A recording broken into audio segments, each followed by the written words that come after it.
IVF का इतना खर्चा और इतना महंगा आईवीएफ। हमारा इलाज करवाया किसने और पैसों की अरेंजमेंट कहाँ से हुई?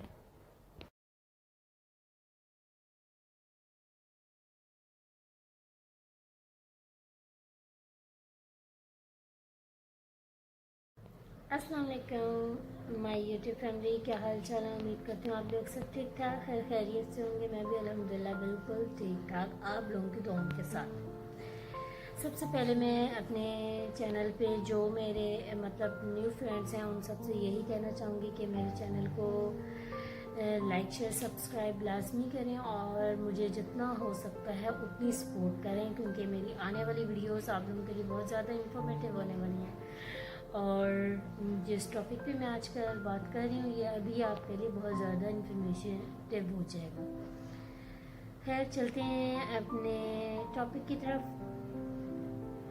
तो जी फ्रेंड्स, जैसे कि मैंने आपको अपनी पिछली वीडियोस में बताया था कि हमने किस तरह से घर वालों को एग्री किया इस बात के लिए और इस आईवीएफ के लिए। तो खैर जब हमने डॉक्टर से कंसर्न किया और सारा जितना भी था आईवीएफ के बारे में हमें हुआ आइडिया कि इसका टोटल कितना खर्चा होगा, कितना इसमें अमाउंट में चाहिए। तो वो मतलब पैकेज में 4 लाख इसकी टोटल रेंज थी।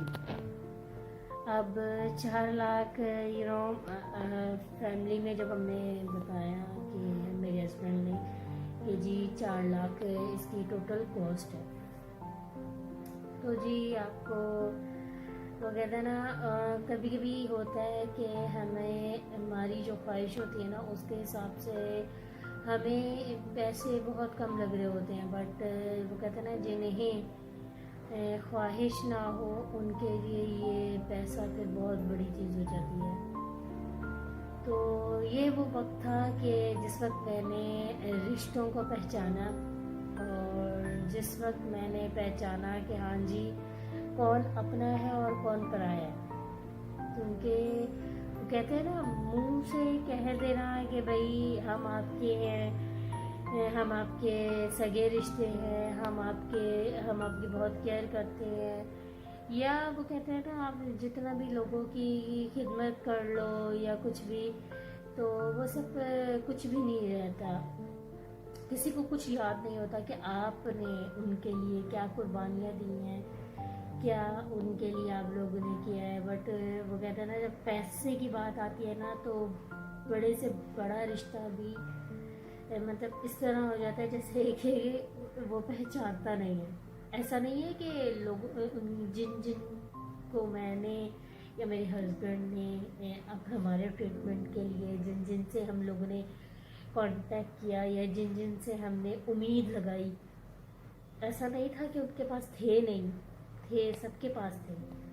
बट वो कहते हैं ना कोई निकालने के लिए तैयार नहीं था।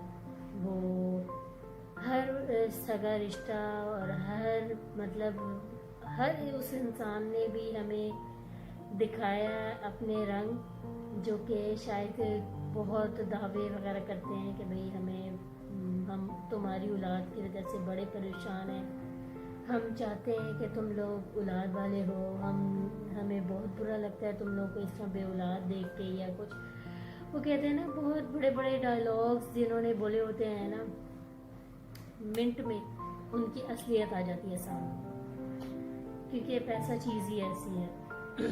खैर बात वो कहते हैं ना बहुत लंबी हो जाएगी, आते हैं टॉपिक की तरफ। तो जी खैर हमने जिन जिन लोगों से इस बारे में कहा कि जी हमें कुछ पैसे वगैरह अरेंज करें कि चलो और कुछ नहीं, फुल पेमेंट मतलब फुल कॉस्ट भी नहीं, बट इतनी तो करें कि चलो थोड़ा बहुत आप कर लें थोड़ा बहुत हम कर लें तो जी प्रॉब्लम सॉल्व हो जाए। खैर ये वक्त होता है कि जब ना अपने माँ बाप की बहुत कमी महसूस होती है।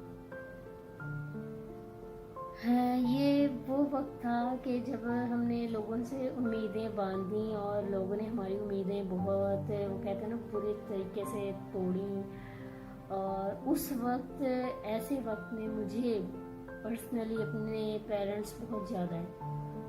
मेरे अबू जो कि मतलब मेरी खुशी के लिए, मतलब मैंने आज तक ये देखा है कि हमारे अबू ने हमारी खुशियों के लिए कभी किसी चीज़ की कोई कमी नहीं छोड़ी थी, कभी भी। तो इस मौके पे अगर मुझे इस तरह से जिस ज़रूरत थी तो मेरे अबू होते या मेरी अम्मी होती तो वो मुझे पहली फुर्सत पे पैसे दे देती। क्यों? क्योंकि हर इंसान या हर औरत ये अच्छी तरह से जानती है कि एक वो कहते हैं ना, औलाद की खुशी कितनी, औलाद की जो कमी होती है कितनी ज़्यादा होती है। खैर, हमने बहुत ज़्यादा लोगों से उम्मीदें लगाई और लोगों ने हमारी उम्मीदें बिल्कुल तोड़ी।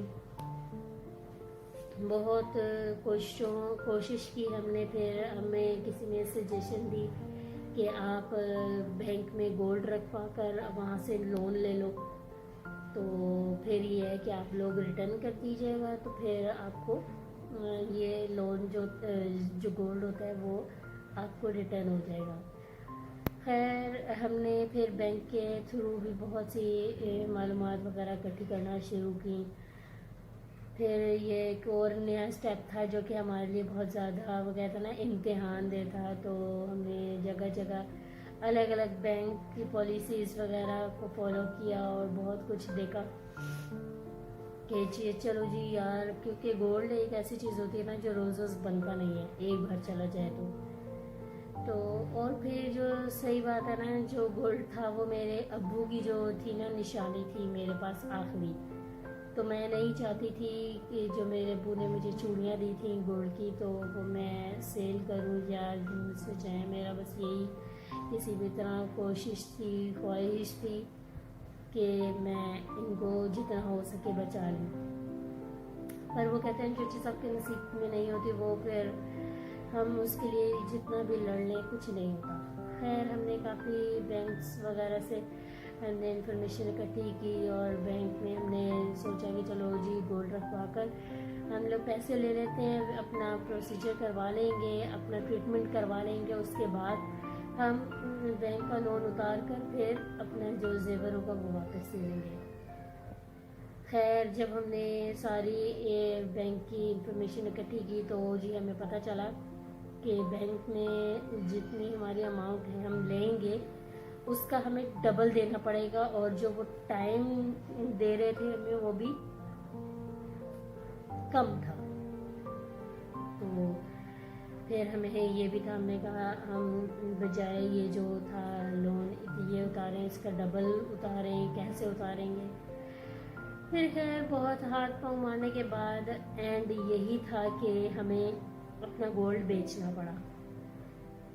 मैंने अपना गोल्ड बेचा। बट ये है कि उस वक्त में एक इंसान ने मेरे साथ एक नेकी ज़रूर की जो कि मैंने उस नेकी को मतलब आज तक उसकी याद रखा है, क्योंकि मैंने उससे बस एक बार ना दिल का अपना ये एक ख्वाहिश जाहिर की थी कि मैं नहीं चाहती कि मैं अपने अबू की आखिरी जो निशानियाँ हैं, चूड़ियाँ, वो सेल करूँ।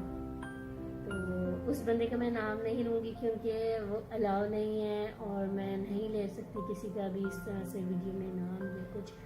तो इसलिए मैं सिर्फ यही कहूँगी कि उस इंसान की मैं इस बात के लिए शुक्रगुजार हूँ कि उसने मेरे साथ उस वक्त में ये नेकी की थी कि उसने एक गोल्ड जो ज्वेलर्स होते हैं उनके पास वो जो मेरे बुढ़ी की तरफ से जो चूड़ियाँ थी वो रखवा कर मुझे पैसे दे दिए थे उन चूड़ियों के, मतलब जो इतना उनका वेट था और जितनी थी कॉस्ट थी उतने मुझे पैसे दे दिए थे और वो हमने अपने ट्रीटमेंट में यूज़ कर लिए थे।